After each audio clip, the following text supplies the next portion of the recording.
پس حجاب کو ہم نے تلازم والے چیپٹر میں بھی کنسیڈر کر لیا کہ یہ جو ایک آپ روحانی حجاب سمجھ لیں، آپ توفیقات کا حجاب سمجھ لیں، آپ سائنٹیفک حجاب سمجھ لیں، آپ ایٹماسفیئر کا حجاب سمجھ لیں، تو پس حجاب یعنی جب میں اس کے حجاب کے پیچھے گیا تو صورت حجاب جیسی تھی۔ تو اب یہاں پر آپ یہ دیکھیے کہ لفظ آیا ہے صورت، یہ بھی ہو سکتا تھا کہ اگین قطع نظر کے زمین کیا ہے اور قافیہ کیا ہے اور ردیف کیا ہے، کہ پس حجاب بھی چہرہ حجاب جیسا تھا، یہ بات بھی ہو سکتی تھی، لیکن نہیں، پس حجاب بھی صورت حجاب جیسی تھی۔ ٹھیک ہے جی، تو اب صورت کا لفظ کیوں یہاں پہ استعمال کیا گیا، چہرہ کا لفظ کیوں نہیں استعمال کیا گیا؟ تو بھیا صورت کا لفظ اس لیے استعمال کیا کہ صورت کے معنی بہت وسیع ہیں۔ ایک صورت یعنی شکل بھی ہے، امیج بھی ہے، ایک جس طرح صورت حال کہتے ہیں یعنی احوال بھی ہے، اور صورت یہ بھی ہے کہ what is the condition, what is the shape of things there, right? تو اس لیے انہوں نے بھی یہاں پہ اس کو آج کل کے زمانے میں ہم یہ سمجھتے ہیں کہ چیزیں بہت کانکریٹ ہونی چاہیے، تو کانکریٹ کا مطلب شاید صرف لینئر شاید ہم نے سمجھ لیا ہے۔ ٹاپ آف دا مائنڈ ایک شعر آ رہا ہے کہ ایک مشہور شعر ہے کہ کس نے جینز کری ممنوع، پہنو اچھی لگتی ہو۔ اچھا، اب مجھے اپنے جو سنجیدہ دوست ہیں ان کی تھوڑی سی ناراضگی کا خدشہ ہے، لیکن بھائی مجھے یہ شعر برا نہیں لگتا، اپنی بے ساختگی کی وجہ سے مجھے یہ شعر اچھا نہیں لگتا، لیکن بالکل لینئر ہے، ٹھیک ہے نا؟ اس کو ہم یہ نہیں کہہ سکتے کہ یہ ایک اعلیٰ یا عرفہ درجے کا شعر ہے، لیکن ہر شعر اعلیٰ یا عرفہ درجے کا ہو بھی نہیں سکتا۔ یہ علامہ اقبال نے فرمایا تھا کہ 5 انگلیاں برابر نہیں ہوتی۔ نیازی صاحب سے کسی نے پوچھا کہ آپ اتنے اچھے شعر کیسے کہہ لیتے ہیں؟ انہوں نے کہا یہ مجھے پتا ہو کیسے کہنے ہیں تو میں روز ہی اچھے شعر نہ کہوں۔ تو لہٰذا یہ تمام دیکھیے، اب آپ کی 5 انگلیاں برابر نہیں ہیں، کہیں آپ نے شہادت کے لیے انگلی اٹھانی ہے، کہیں آپ نے رنگ پہننی ہے، اگر آپ چھوٹے بچے ہیں تو آپ نے پنکی پرومس دینا ہے یعنی چھوٹی انگلی کا استعمال کرنا ہے۔ تو یہ شاعری بھی ایسی ہے کہ جہاں جہاں جو آپ جس مسئلے میں جس ایٹماسفیئر میں ہے وہاں جو چیز فٹ ہوگی، تو اس لیے لینئر، بالکل لینئر اشعار بھی اچھے ہیں اور شاعری میں ہونے چاہیے اور ہوتے رہیں اور ہوتے رہیں گے اور ہونے بھی چاہیے، لیکن بہرحال شاعری کا بنیادی کام جو ہے وہ تو انسان کی جو ذہنی استعداد ہے اس کو رفت بخشنا ہے، اس کو اوج پہ پہنچانا ہے۔ تو یہاں پہ اب آپ کو یہ بتائے گا کہ چہرے کی جگہ صورت کا لفظ کتنا بامعنی اور آل انکلوسیو ہو گیا، کیونکہ صورت اس نے یہ بتائی کہ چہرہ حجاب جیسا تھا، نہیں چہرہ نہیں، صورت حجاب جیسی تھی۔ اس کی وجہ کیا ہے؟ اب میں اوپر ایک بات آپ کو دوبارہ پہلے مصرے میں لے کے جاؤں گا کہ خاک چھان کے آنے کا محاورہ کیوں استعمال کیا گیا۔ ایک تو خاک چھاننا محاورہ ہے، اس کو آپ چھوڑ دیں، لیکن اس محاورے کے الفاظ ہیں خاک اور چھاننا۔ اب جب آپ لفظ خاک کی بات کریں گے تو وہ اس کا میں نے آپ کو اس تلازمے کے چیپٹر میں تھوڑا سا کوشش کی کہ آپ کی سمجھ میں آ جائے۔ اب ہے چھاننا۔ اب چھاننا، خاک چھاننا کی جب آپ ایک محاورے کو چھوڑ کر اس کا ایک کانکریٹ امیج بناتے ہیں تو آپ کو لگتا ہے کسی چھلنی کے اوپر خاک جو ہے وہ چھانی جا رہی ہے۔ تو اب آپ یہ دیکھیے کہ یہ چھلنی یعنی چھاننے کا بھی، یعنی ہر چند کی یہ ایک محاورے کا حصہ ہے، خاک چھاننے میں چھاننے کا لفظ، لیکن چھاننے کے لفظ کو بھی نہیں چھوڑا گیا، اس کی بھی معنویت اس شعر میں ڈال دی گئی ہے۔ اس لیے کہ جب آپ کو امیج بنتا ہے کہ ایک چھلنی ہے، اس چھلنی پہ ایک خاک جو ہے وہ چھانی جا رہی ہے، اور ایک سٹار ڈسٹ ہے، کاسمک میٹر ہے، اور کاسمک میٹر میں کئی طرح کے پارٹیکلز موجود ہیں، تو وہاں سے کوئی خاک نکل جانی چاہیے، کچھ حجابات جو ہیں وہ چھلنی کے اوپر رہ جانے چاہیے، ٹھیک ہے نا جی؟ لیکن ہم یہ دیکھتے ہیں کہ جب وہ کاسمک ڈسٹ بھی چھانی جاتی ہے تو اس کے جو چیز کاسمک ڈسٹ سے چھلنی کے لیول سے اوپر تھی اور جو چھلنی کے لیول سے نیچے ہے، ان دونوں کی صورت ایک ہے۔ اب دیکھیں انسان کو ایک جب یہ دیا گیا ہے اختیار اللہ کی مہربانی سے کہ وہ چھلنی بھی لے جا سکتا ہے آسمانوں میں اور خاک چھان بھی سکتا ہے، تو پھر یہ تو ہو نہیں سکتا کہ چھلنی سے اوپر اور چھلنی سے نیچے چہرہ سیم رہے۔ تو وہاں پہ ایک پروسیس سے تو وہ گزرا ہے، لیکن اس پروسیس سے گزرنے کے بعد اس کی صورت، اس کا چہرہ نہیں ایک جیسا رہا، لیکن اس کی صورت وہی رہی ہے۔ ادھر آپ یہ غور کیجئے کہ چہرے کی جگہ صورت کا استعمال کر کے شاعر نے کس قدر چابک دستی کا مظاہرہ کیا ہے، اور یہ وہ سب چیزیں ہیں جو کہ ہم اگر شعر کو حوالے سے شعر کے سفر پہ اکٹھے نہیں گزریں گے تو شاید ہم اس شعر کو جو یہ شعر تقاضا کرتا ہے جس لیول کی کرٹیک کا، شاید ہم اس لیول تک نہ پہنچ سکیں۔ آخری سیگمنٹ ہمارا ہوتا ہے، کیونکہ شعر اور نثر میں فرق کیا ہے کہ شعر ایک صوتی ترتیب رکھتا ہے اپنی، نثر ایک صوتی ترتیب نہیں رکھتی۔ صوت تو ہوتی ہے، جو بھی الفاظ ہم بولتے ہیں، جو ادا کرتے ہیں اپنے لفظ سے اور جو ہماری سماعت میں آتے ہیں، وہ صوت ہی ہوتی ہے، لیکن شاعری میں ایک صوتی ترنم، ایک صوتی ترتیب ہوتی ہے۔ اور اب آخری سیگمنٹ میں آپ کو یہ بتاؤں گا کہ اس کی صوتی ترتیب پہ ذرا غور فرمائیں۔ پہلا مصرع دیکھیے، میں خاک چھان کے آیا تھا آسمانوں کی، یعنی آپ یہ دیکھیں کہ تمام لفظ کھڑے ہیں، خاک، چھان، آیا، تھا، آسمان، سب کھڑے کھڑے لفظ ہیں۔ وجہ کیا ہے؟ کیونکہ یہاں پہ عظمت انسانی کا بیان ہے اور تھوڑی سی تعلی ہے اور تھوڑی سی اگریسو ٹون ہے، جس طرح میں نے شروع میں کہا۔ تو وہ اگریسو ٹون کیسے آئی ہے؟ وہ ان الفاظ کے چناؤ سے آئی ہے جن الفاظ میں کھڑے کھڑے لفظ ہیں، لیکن اگلے مصرے میں کیونکہ وہاں پہنچ کے اس کو سب اپنی اوقات کا پتہ چل گیا کہ یار میں جتنی ریاضت کر لوں، میں جتنی مقام پہ پہنچ جاؤں، جب تک اللہ نہیں چاہے گا میرے دل میں حجابات کا پردہ نہیں اٹھ سکے گا۔ تو جو ہی اس کو یہ احساس ہوا، وہ لیٹے لیٹے الفاظ میں آ گیا، پسے حجاب بھی چہرہ، پسے حجاب بھی صورت حجاب جیسی تھی، سب لیٹے لیٹے لفظ ہیں۔ اس میں حجاب ہے واحد جس میں الف نظر آ رہا ہے، لیکن اس میں بھی آپ یہ دیکھیں گے کہ کیونکہ اس کا اختتام بے پہ ہو رہا ہے تو وہ کلوز ہو رہا ہے، اس وجہ سے وہ جس طرح خاک، چھان، تھا، آس، یہ جو لفظ جو ہیں کلوز نہیں ہو رہے، اوپن ہیں، تو اس لیے ان کا لہجہ کھڑا کھڑا ہے۔ لیکن حجاب میں کیونکہ بے کے استعمال کے بعد اس نے اس کو ڈاؤن ورڈ ایک ٹرینڈ دے دیا، تو حجاب بھی بہت کھڑا کھڑا لفظ محسوس نہیں ہو رہا۔ تو پہلے مصرے میں اگریسو ٹون، عظمت انسانی کا بیان، سب کھڑے لفظ۔ اگلا مصرے پہنچتے ہی جہاں یہ بتانا مقصود ہے، تو یہ چیز جو ہے یہ آپ کو جب شعر اچھا لگتا ہے تو شاید ہمیں سمجھ نہیں آتی کہ یار اس میں یہ تکنیک استعمال کی گئی ہے، اور یہی شعر کا کمال بھی ہے۔ میں تو بلکہ عموماً اپنے شاعر دوستوں کے سامنے اشعار کو ڈسائفر کرنے کی جسارت کرتا ہوں تو وہ بھی کہتے ہیں کہ حضور یہ سب جو آپ فرما رہے ہیں یہ ہمارے ذہن میں پہلے موجود نہیں تھا اور ہوتا بھی نہیں ہے۔ اسی لیے جو شاعری ہے اس کو ایک الہام کا مرتبہ دیا جاتا ہے۔ یقین مانیے اس قدر جس خوبصورتی سے یہ شعر کہا گیا ہے، ڈاکٹر اشفاق ناصر صاحب بھی اس بات کو مانیں گے کہ یہ ایک نظام فکر سے اس شعر کو کنسٹرکٹ نہیں کیا گیا، بلکہ نصرت الہی سے یہ شعر کنسٹرکٹ ہوا ہے، اور اسی لیے یہ لوپ سماعت عالی کا، سخن عالی سے سماعت عالی تک پہنچنے کا لوپ اسی لیے بہت بہت امپورٹنٹ اور بہت اہم ہوتا ہے، کیونکہ یہ الفاظ الہامی الفاظ ہوتے ہیں۔ شاعر اپنی فطری طبع کے باعث اور اپنی ریاضت کے باعث، اپنے استادوں کے باعث، کلاسیک کو پڑھنے کے باعث سب کانشیسلی وہ چیزیں سلیکٹ کر لیتا ہے جو اس کی ٹریننگ اس کو بتا دیتی ہے، لیکن جو ایک اوور آل صورت بنتی ہے میرے نزدیک جب اتنا اعلیٰ اور عارفہ درجے کا شعر تخلیق ہوتا ہے تو اس میں نصرت الہی کا کنٹریبیوشن سب سے زیادہ ہوتا ہے۔ تو امید ہے کہ یہ اس شعر کے سفر پر جو ہم اکٹھے نکلے ہیں آپ نے لطف اٹھایا ہوگا، کچھ سیکھا ہوگا۔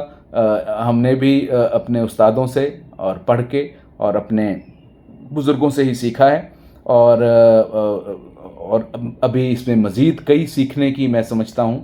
کئی چیزیں ہیں جو کہ شاید میں اس میں صرف نظر کر گیا ہوں۔ تو آپ سے درخواست ہے کہ اگر ایسا کوئی اور پہلو اس شعر کا جو آپ کی نظر میں آئے اور میں صرف نظر کر گیا ہوں تو ہمیں ضرور بتائیے گا،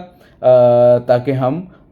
اس سفر پر اکٹھے نکلیں اور اس شعر کو